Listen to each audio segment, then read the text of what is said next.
Oh man, people wanted to get me talking about this. They wanted me talking about this event right here. Canelo Alvarez versus Caleb Plant presser. Oh, everybody was on top of this. And I do mean everybody.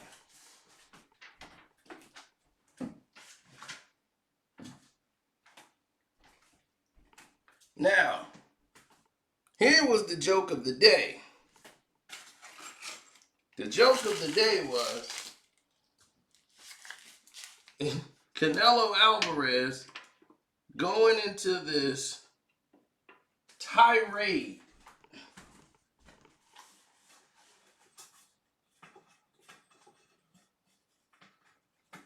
And the tirade is crazy bravado. Because what was supposed to be a stage thing to kick everything off,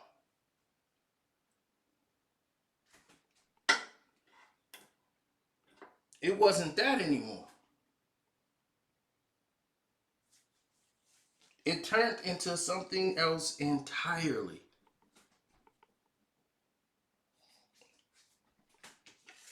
Now, Oscar Valdez, in case you haven't, you've been in the spaceship, had tested positive for some type of weight cutting, illegal drug or whatever. So it was overturned and he was cleared to fight. Now he works and trains with Canelo Alvarez, so of course they say where there's smoke, there's fire, because in the Triple G fight, the same thing happened with Canelo with some meat, and everyone thinks Canelo is a cheater. Well, some of them. So they made that the theme of this fight. As Caleb Plant went in on Canelo's people and their camp, about them being cheaters, the whole nine. So everyone over there was on edge, angry, and very upset. And Canelo was not himself. He became unhinged and became very hostile when he was pressured about this situation. So this is the first time he gets to see Caleb Plant since all this was said. And I swear, since Canelo didn't learn English, I don't know what y'all done did to Canelo Alvarez, but since he didn't learn English, he been on everybody's head. Every word come out his mouth is a cuss word. Why do they always start with a curse word?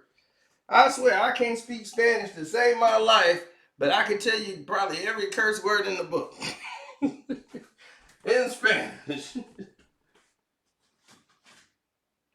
The curse words always are the first words you learn. I don't understand why it is and why it is so.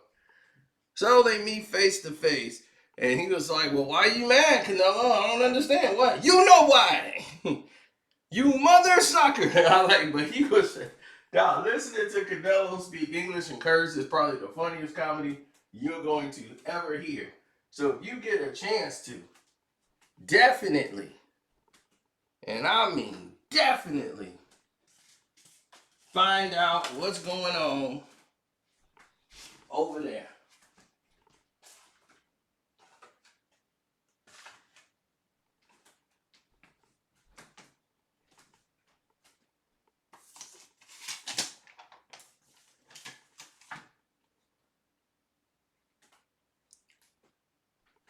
It is hilarious.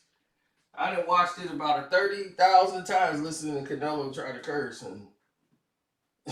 And when he was cursing, it was funny because Caleb Plant team was like, "Translate!" That's funny. Translate. Oh, man. Yeah, it's going to be a very entertaining fight for as long as it lasts before Caleb Plant is asleep. He got beat at the press conference. When it started, he was pushed. He got pushed by Canelo. He came back and decided, okay, he came back up. They're really trying to sell the fight too and get some buzz going. So if this was just a shouting match, it wouldn't have had this much attention. So he came with a push. Caleb Plant came up close and swung a left hook and tried to clip Canelo. Canelo came to the body, came up top, bop. People jumping up there in between, hit him with a good body shot, boom, came with a left. And I was like, oh, this is real. It's jumping off at the press conference. And man, right then and there, Caleb Plant knew, I ain't ready for this. I better get myself in the training camp right now. He got a cut over his eye and everything, man. He cut over his damn eye. He better try to get out the fight.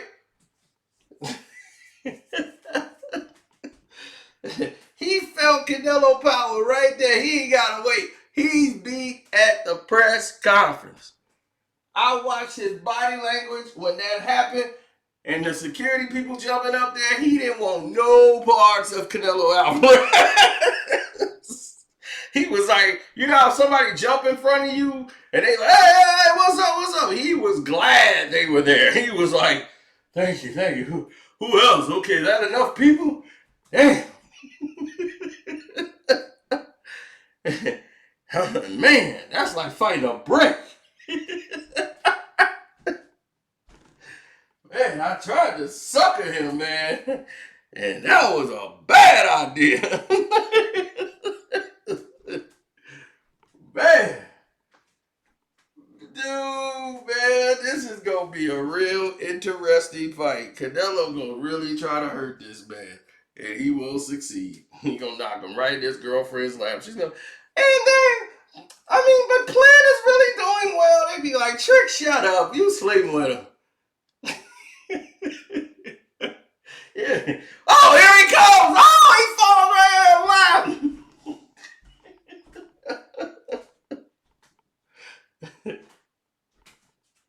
Oh, man. Man, I got to see if my man's doing the show. When he hit me up, it'd be like way too late. I got to see if Chris Carlson's doing a show. We got to talk about this, Chris. Woo!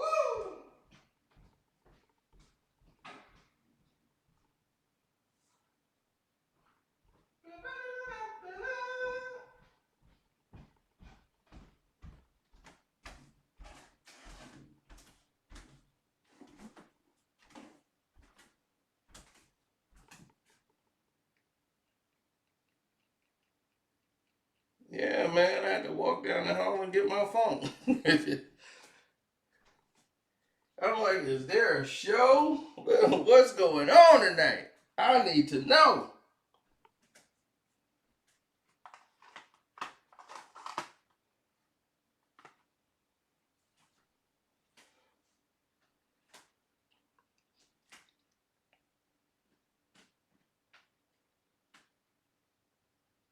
Well, a lot of people are some people are caught in suspense.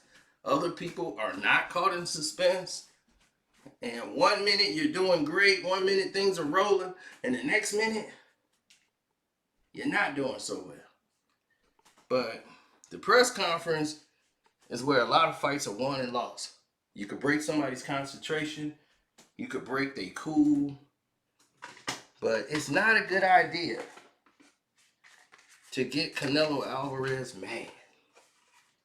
I've seen what happens when people get him mad. Frustrated is one thing, mad is another. Floyd Mayweather frustrated him, but he did it in the ring. See, there's the difference. He knew if I could frustrate Canelo in the ring and get him off his square to where he's arguing with the refs, he's trying to figure it out, I got him beat.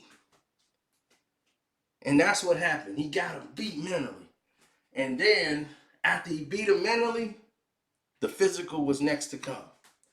When he realized I can't out physically muscle him, he was able to have his way with Canelo all night long. Now, if we look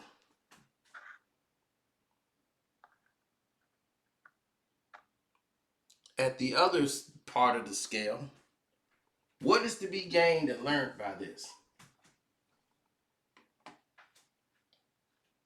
Well, one thing that can be gained and learned is the fact that you have to know how to deal with press conferences.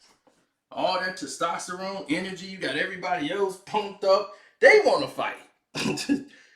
I mean, it's contagious. When you feel that energy, it is contagious. You cannot help yourself.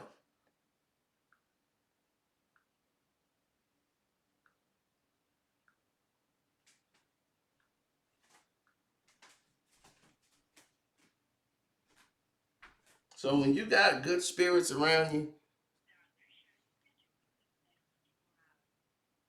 all right, no show scheduled.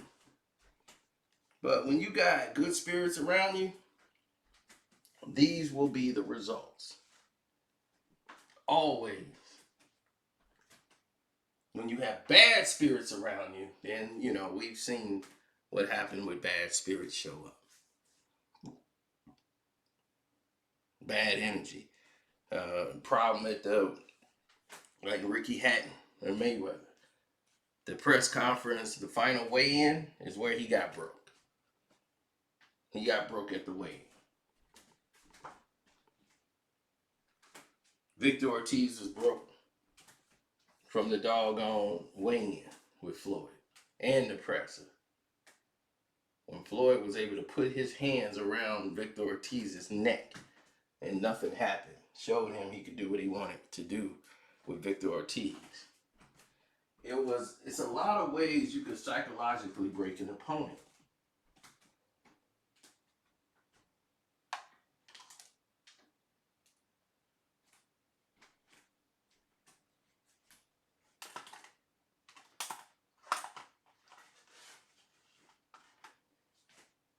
Mike Tyson, when he fought Holyfield the second time, when he was physically ready for what was to come, once they got in the ring and had to look eye to eye, that's when Mike lost his concentration. His concentration was broke there.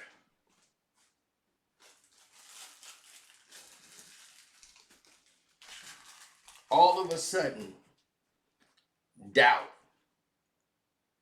self-doubt, and everything just started creeping into his head. And I could see it. Live, looking face to face. All the doubt, like, this guy beat me last time. If he beat me again, my career is over. All this stuff starts flooding right when they doing the stare down. So it wasn't going to take Mike Tyson long before he just goes off the deep end yet again. Wasn't going to take long for that train to come. And that train was always on time. Never missed a stop.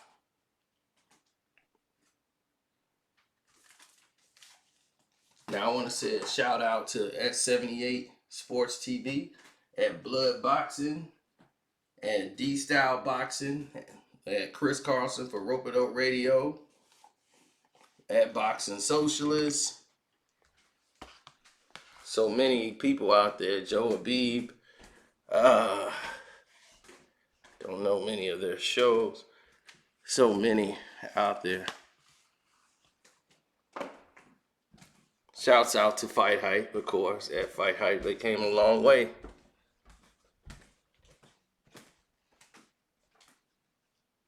I ain't talked to Ben in a while. Gotta see what's up with him.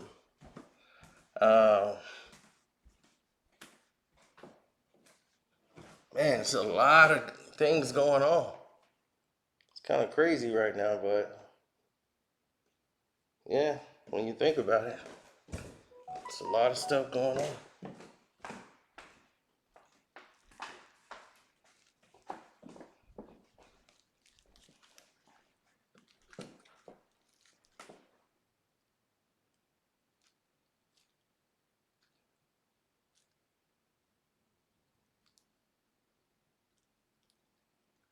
Mm, Caleb Plant, do he present something that might be a changing of the guard for Canelo? Yes.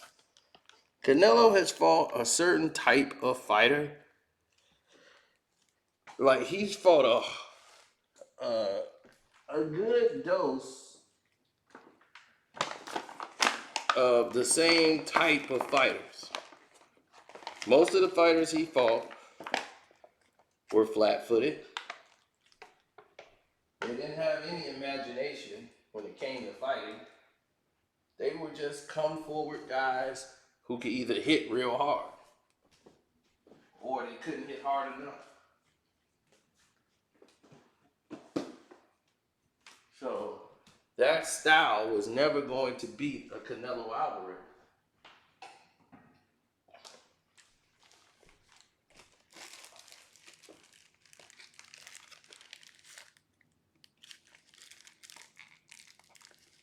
Now, the thing about Caleb Plant is he's slick. He's got some slickness to him. He's not really known for his power, but he does possess slickness. And because he possesses this slickness, it's able to get him out of situations he normally would probably get smacked around on. So that has always been the case.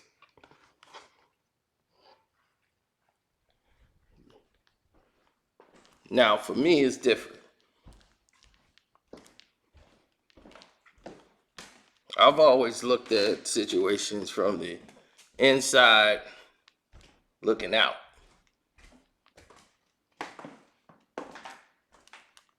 Looking outwards, I'm seeing an entirely different scope, an entirely different scale. I'm seeing Canelo Alvarez being able to basically have his way, do whatever he wants to do or feel he needs to do to be successful, and the power will be the difference in the fight. It will change tone, plus Caleb Plant will run out of gas. I don't think he's going to last past, I would say, 7-8 rounds. This fight will be over. The body punches will be too much when they land. Plant's trying to shoulder roll. Well, let's see how many he shoulder roll when his ribs are being knocked into the back of his spine.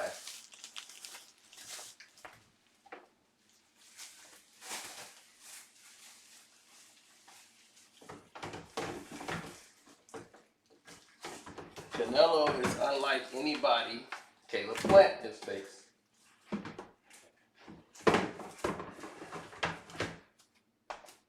So it's going to be a telling of the guard, but I think what I saw in that presser, Canelo broke him. that was Riddick Bowe Larry Donald Part 2. He broke him.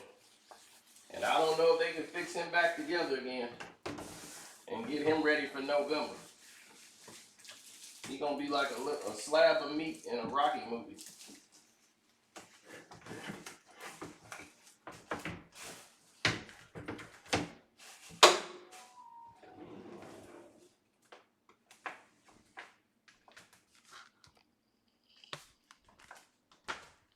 So, anyway, I'm out. Thank you guys for your time. Don't forget to subscribe to the page. Thank everybody for my cash out. Carcino's the name. And we out. Yeah.